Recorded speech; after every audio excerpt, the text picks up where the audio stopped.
Good morning. We were, obviously we were gone last week, and that's the reason we were gone. We celebrated our 10th grandchild, our 6th granddaughter, so it was a wonderful blessing. We were in Chicago, so welcome, glad you're here. All right, today we're going to talk about politics and government from different worldviews. If you'll play that video.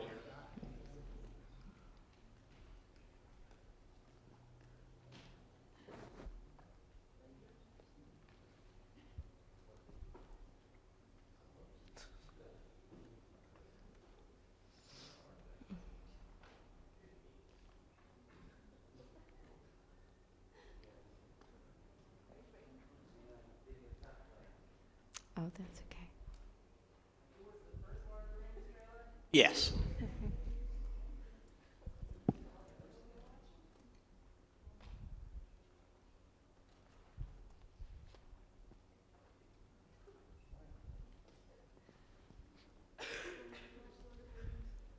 That's okay. Yeah. Yeah. That's all right.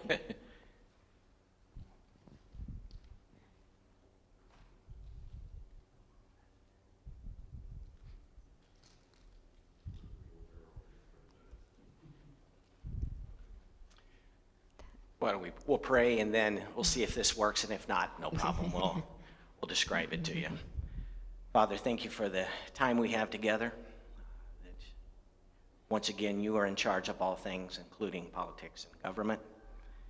We thank you that you established this as a means for civil society.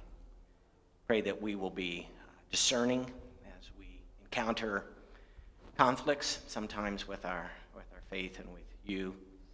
Help us to be men and women who are a light to those who do not know you. Thank you for the team that went to Tijuana, for their safety, for their effectiveness, for their witness. Thank you for their safe travel back. Pray your spirit will be upon us today as we share with each other, and that we will take home the message that you would have us to take. These things we commit to you. Amen. Okay. Yep. Okay.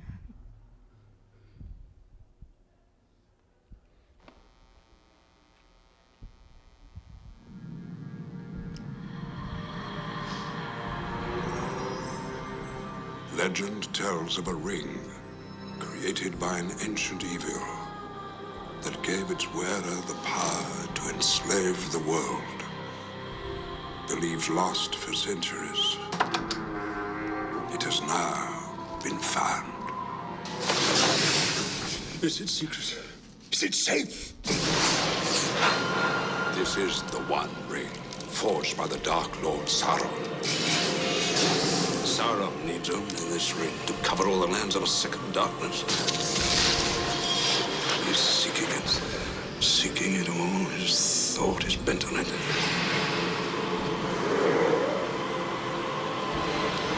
No one knows it's here, do they? Do they, Gandalf?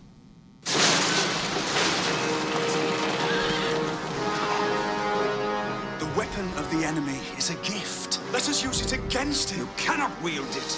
None of us can. The ring must be destroyed. It was made in the fires of Mount Doom. Only there can it be unmade. I know what I must do, but I'm afraid to do it. One does not simply walk into Mordor. There is no other way.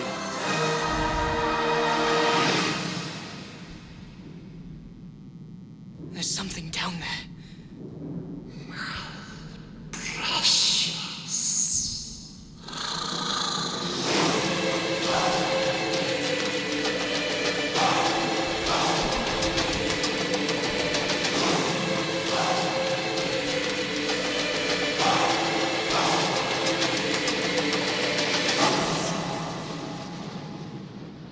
Are you frightened?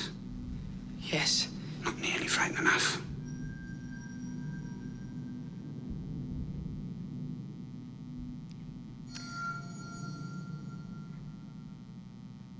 Tolkien's Lord of the Rings, uses the ring as a symbol of total power, a power that destroys anyone who desires it.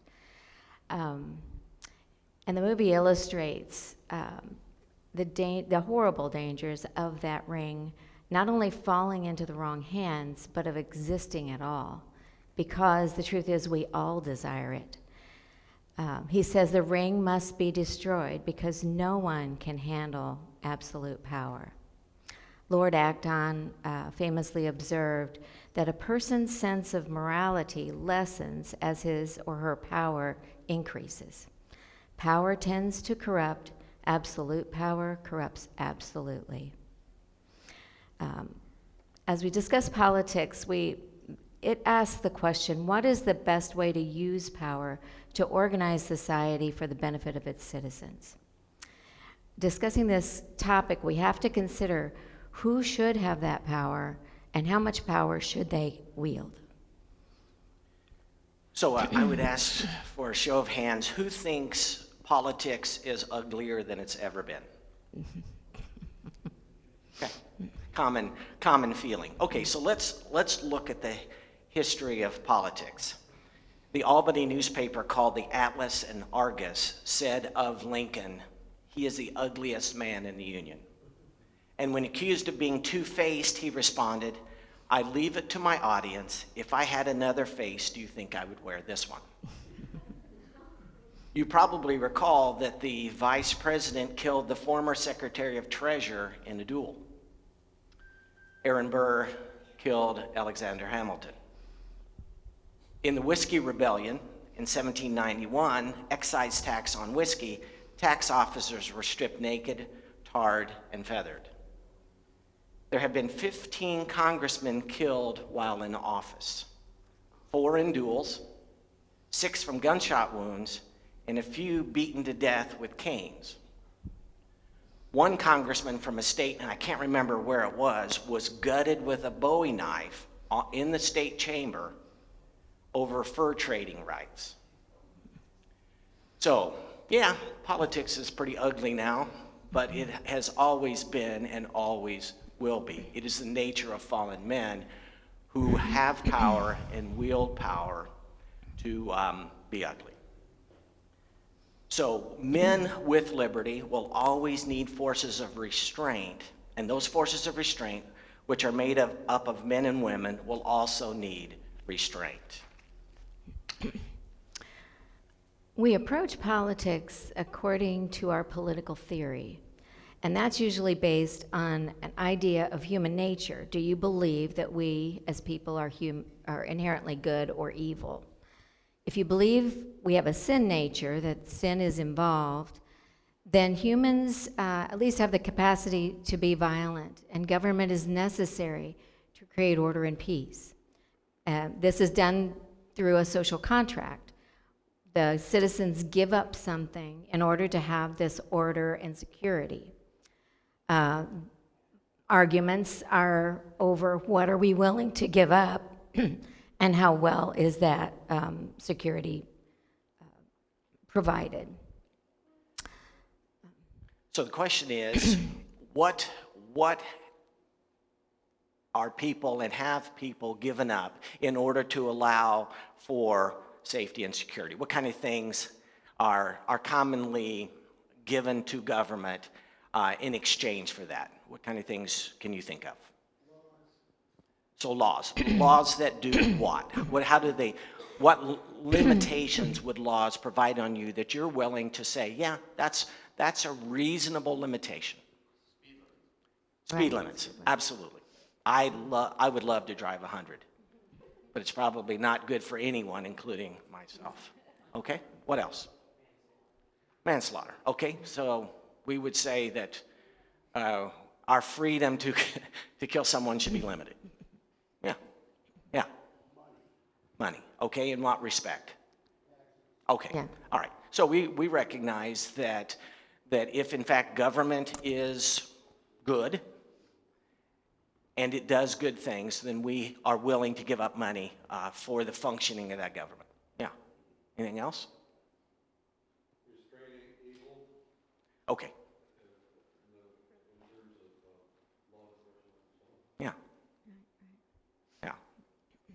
How many of you buy things online? You're willing to give up privacy, huh? Yeah? Anything else? Bob?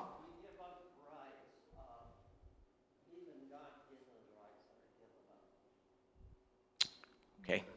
So we may spend a couple minutes on that at the end, but yeah. Okay. Yes. For sure. Absolutely. Wow. Sure. I had not thought Huge of that one. one, but that's a huge one, obviously. Yeah, to give up our children to serve in the military. What a great sacrifice. Yeah, absolutely.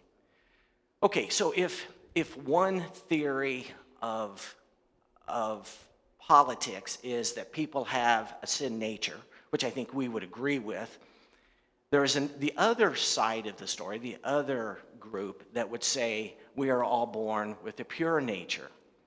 The belief is that humans are inherently good and can be perfected under the right political conditions.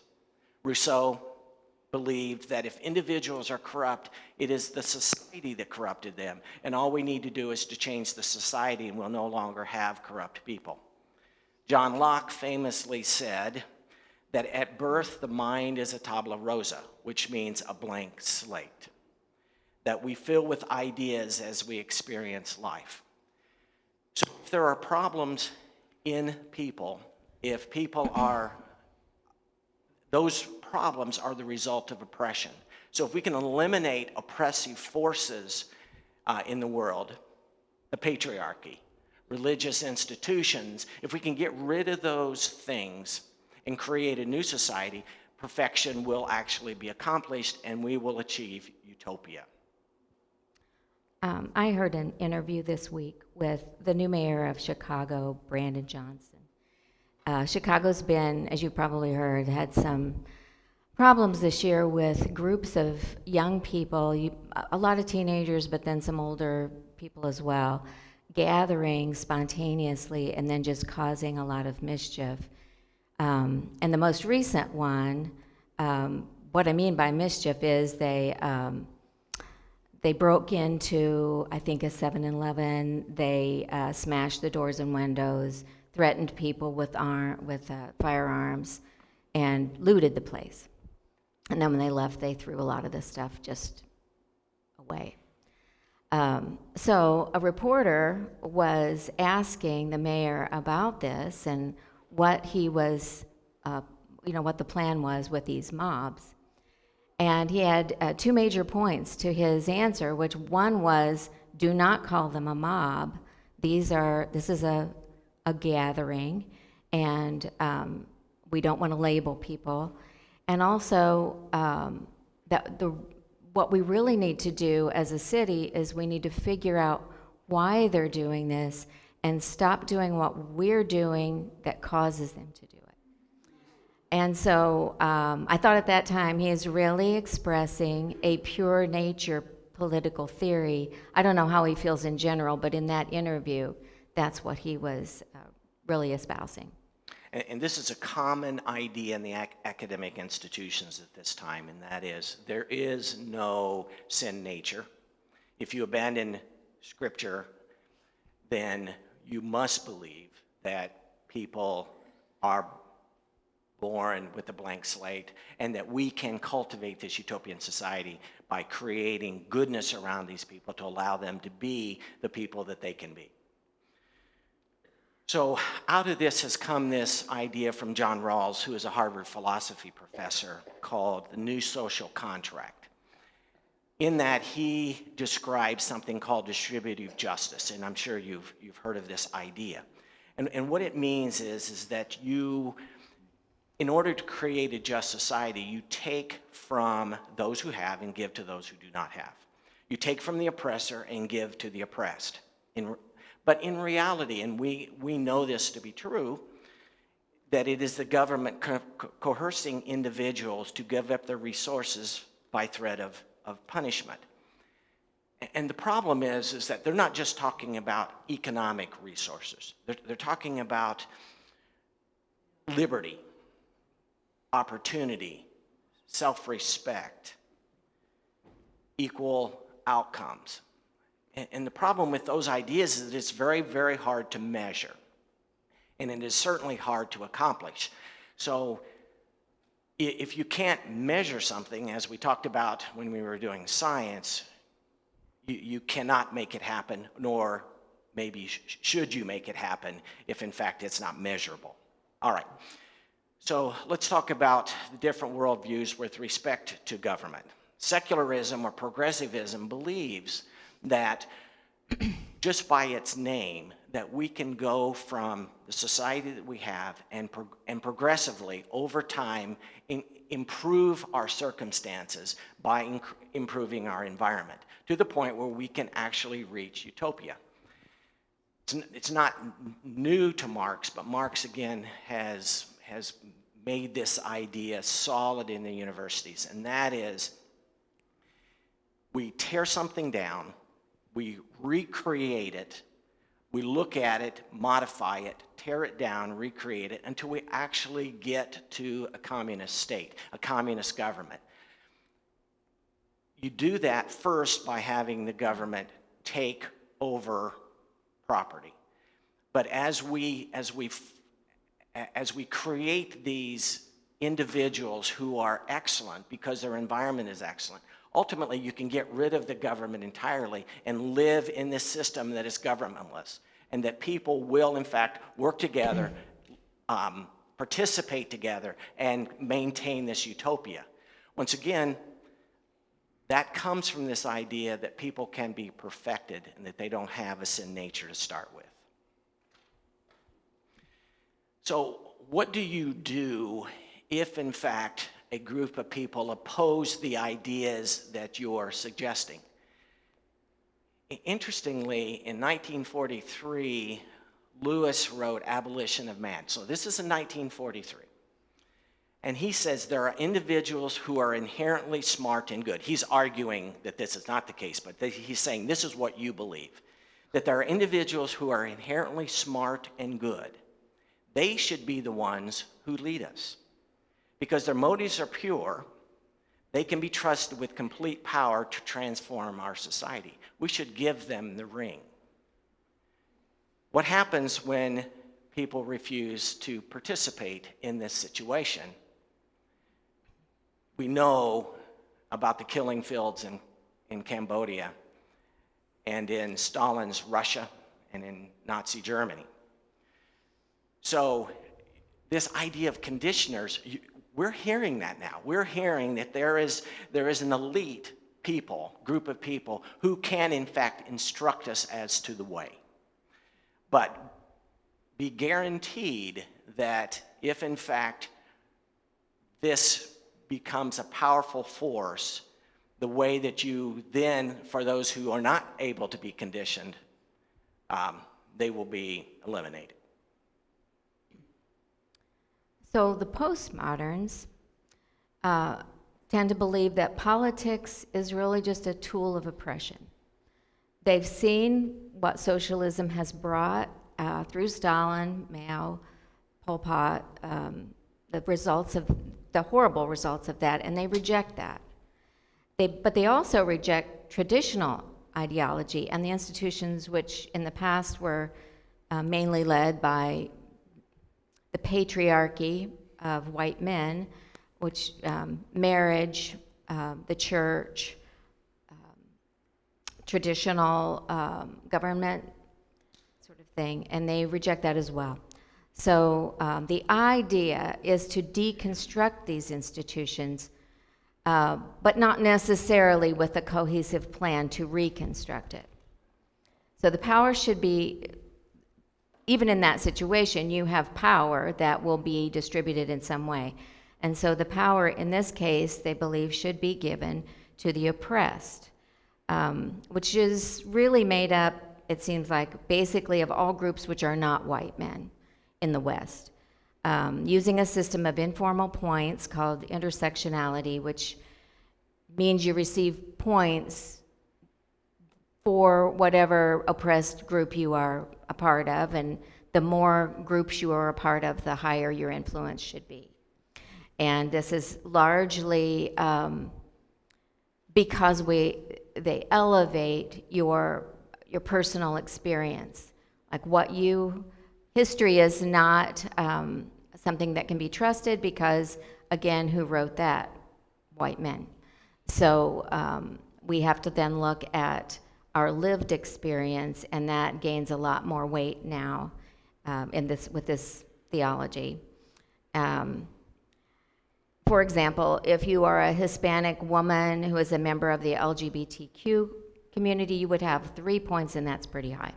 So you might have a lot of influence with this postmodern world. I'm short. I get 1 point, I think. I'm not positive that that's true. So each time we do this study, we spend a fair amount of time looking at the counter arguments from Christianity. And frankly, my spirit gets kind of down when you think about this is where they're coming from.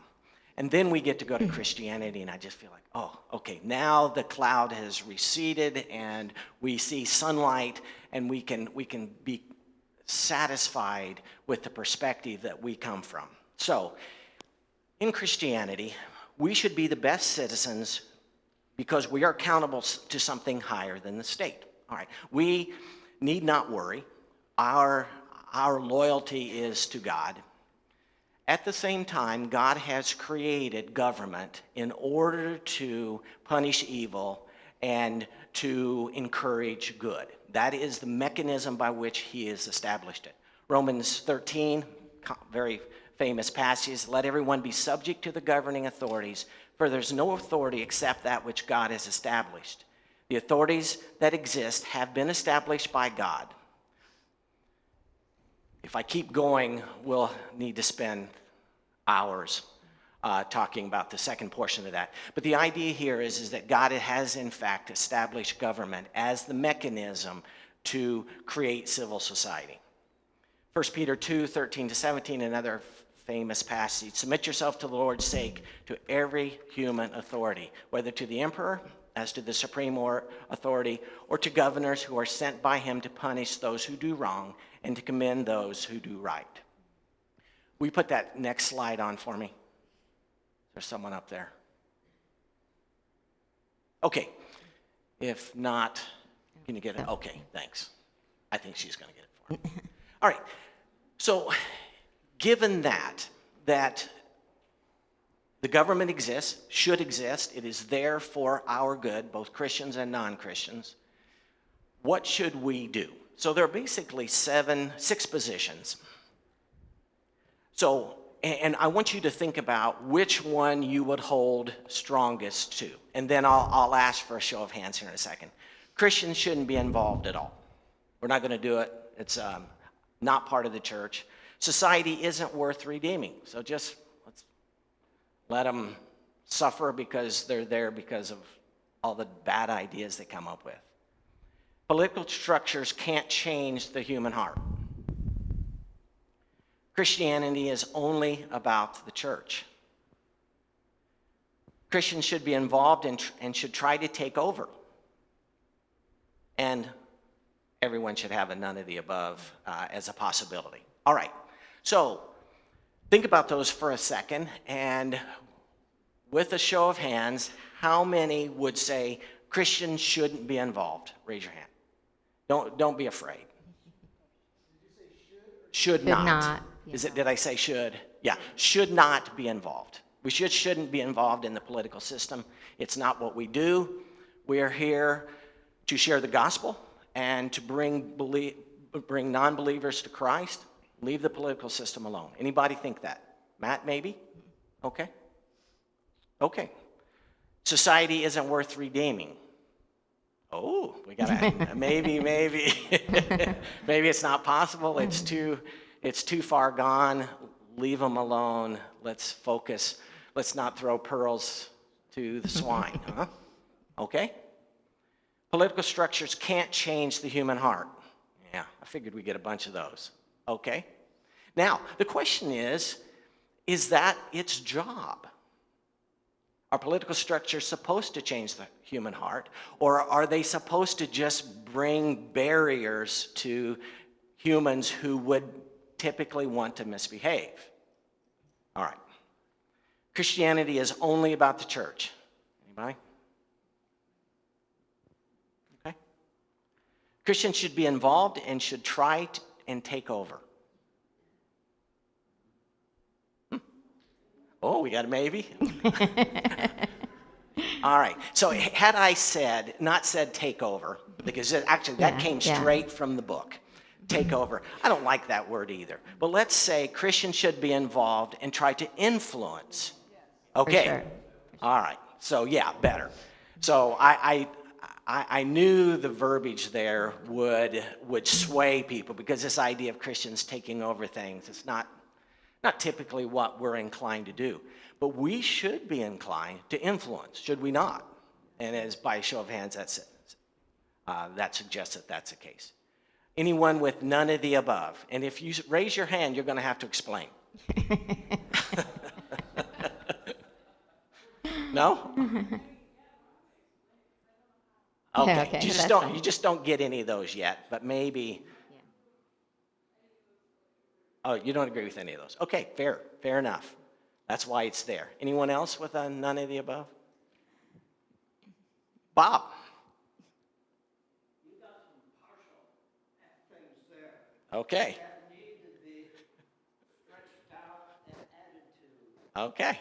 So, yes, there's two of them I can agree Okay. with, but they're not complete. Okay. Because the authority is in God and not in man, and we have to live by that authority. So, take number 3.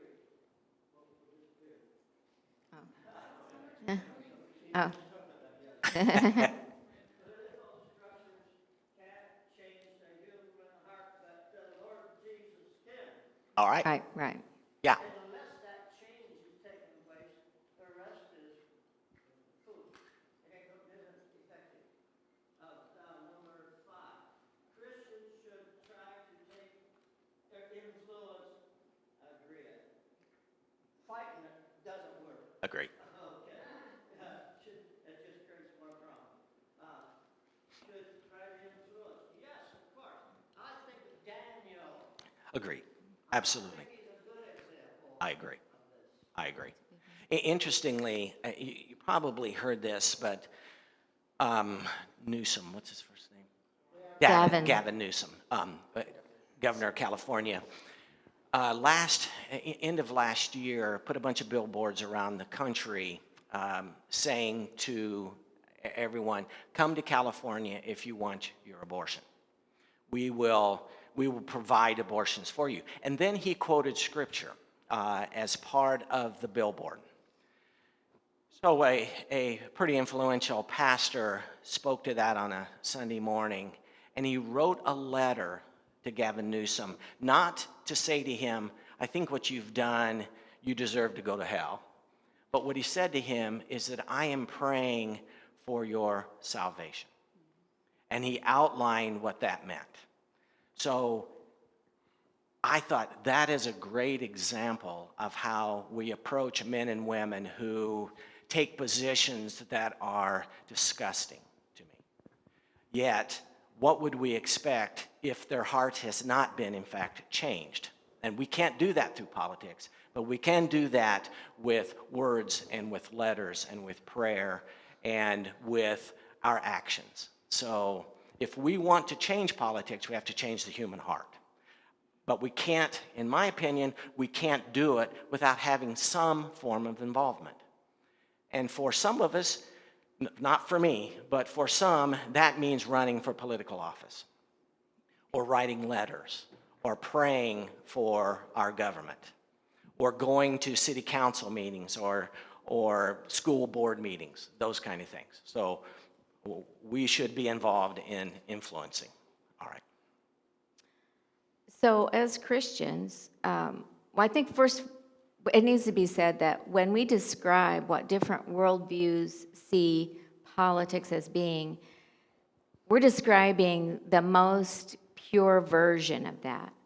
But a lot of people take a little bit of progressivism, a little bit of postmodernism. Some people even take a little bit of the Christian worldview and kind of do a cafeteria approach, where sometimes you see like very individualistic views on these things.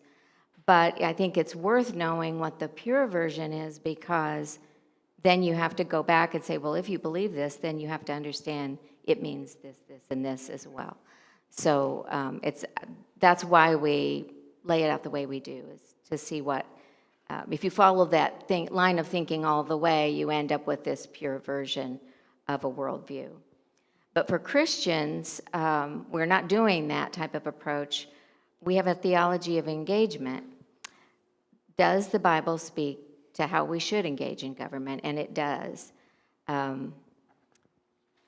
Oh, sure, go ahead. Yeah. Political structures can't change the human heart. Oh, thank you. And to my understanding, most of you agree with that. So I'm just wondering, are we talking about like a Christian heart or just a regular heart?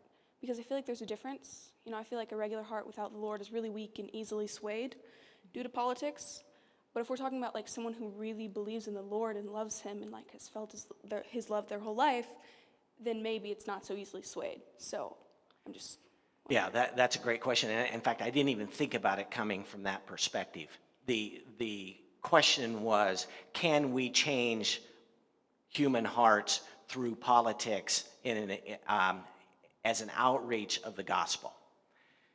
And, you know, maybe in certain circumstances we can. I was thinking along the lines of like, if someone had nothing to believe in, right? And they just have their whole life, they do nothing, they think nothing, they have no opinions. And then someone comes around with a really strong opinion, you know, on the news or the TV or something, and they're like really, really passionate about what they think. And it may not like agree with what they think, but it's something they can follow. Yeah. So then they would follow it. Yeah, agreed. Absolutely. Purpose. From that perspective, it certainly could. You have movements that occur as a result of that. I think the whole problem with government is this politically correct. We want to be biblically correct, okay? And being politically correct is just another way to tell Christians, shut up, okay? Don't bring up subjects. Don't make a lot of noise. And the politicians nowadays are from prayer in school to one up where we're at now is just ridiculous. And if we are going to be politically correct and not hurt people's feelings, then we're going to lose. We're going to lose this battle. Let's look at biblical examples of just exactly what you're talking about. Well, what the Bible says about our engagement, a few things it says are, we talked about taxes. Matthew 22:21. So give back to Caesar what is Caesar's and to God what is God's. That's a biblical principle. God is higher. The apostles were, this is in Acts, the apostles were brought in and made to appear before the Sanhedrin to be questioned by the high priest. We gave you strict orders not to teach in his name. He said, you have filled Jerusalem with your teaching and are determined to make us guilty of this man's blood. But Peter and the other apostles replied, we must obey God rather than human beings. So we can look to that. In Daniel 3, Nebuchadnezzar orders all to worship the image of him, but Shadrach, Meshach, and Abednego refused and were thrown into the furnace. And then another one is in Psalms 103, the Lord has established his throne in heaven, and his kingdom rules over all. So that speaks to which kingdom is highest, and also our level of peace about what's going on. Okay, we have purposely 5 minutes left to talk about civil disobedience, because it is a topic that definitely requires a significant amount of time and courage to approach. But the basic idea is it is the refusal to comply with certain laws as a peaceful form of political protest. For the Christian, we believe we begin with the sovereignty of God, not the state. However, as previously stated, the government is an instrument of God. So there are times when we must and should be involved in civil disobedience. But that should be prayerfully and with much discernment. That being said, Francis Schaeffer said the bottom line is that at a certain point there is not only a right but the duty to disobey the state. With 4 minutes left, do you agree? And if so, when? All right. Matt? I feel like the only time to disobey the government or to break a law is if it went against, like, the morals of the Bible. Like, if it said, you can't pray, you can't go to church, you can't believe in a God. It would, I think that it just goes against basically just the basic right of humans to believe in what they want to believe. I would say the same thing for anyone. If any government made a law to make it illegal to believe in something or to be a certain way, if it wasn't like morally corrupt, then I would say that's the one time that we should fight, and not physically, but fight against a government that is oppressing people from what they want to believe and what they want to do, depending on what it is. Okay. Anyone disagree with that? Okay. Right back.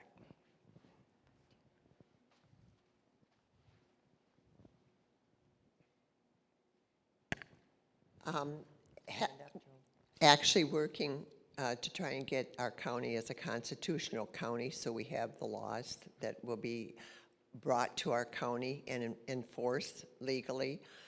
But I really realize that as Christians, we've got to love our enemies.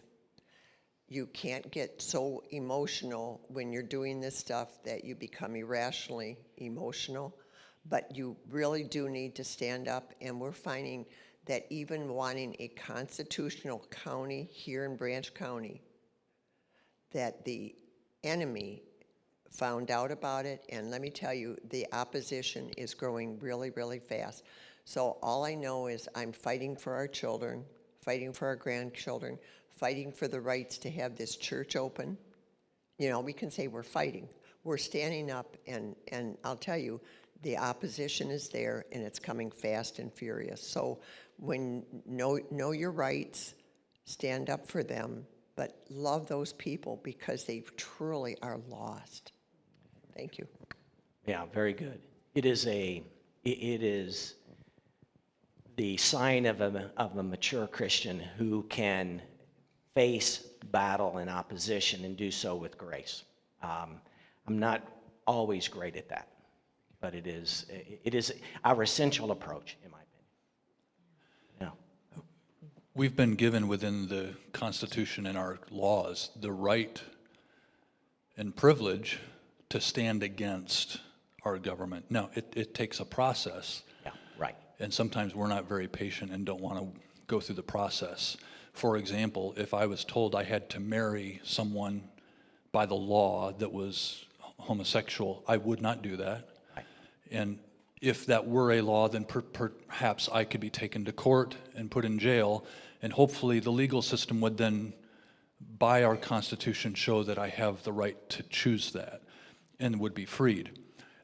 So we have those rights, and I think sometimes we confuse our right to stand against in the political arena with civil disobedience of a literal fight. So I think we have to make that distinction, because I'm not wanting to take up arms against our government. However, our Second Amendment actually set in place a right for us to defend ourselves against a tyrannical government. But in the long run, I have to weigh all of that with, I'm first a child of God in His kingdom, before I'm a citizen of the United States. And I love America, but I need to love God's kingdom more than America. We will end on that. Thank you all for coming. We'll see you next. We're going to talk about economics next week. We only have a couple left. Next week, economics. I'm not sure what the third one will be yet, but hopefully I'll see you next week. Thanks.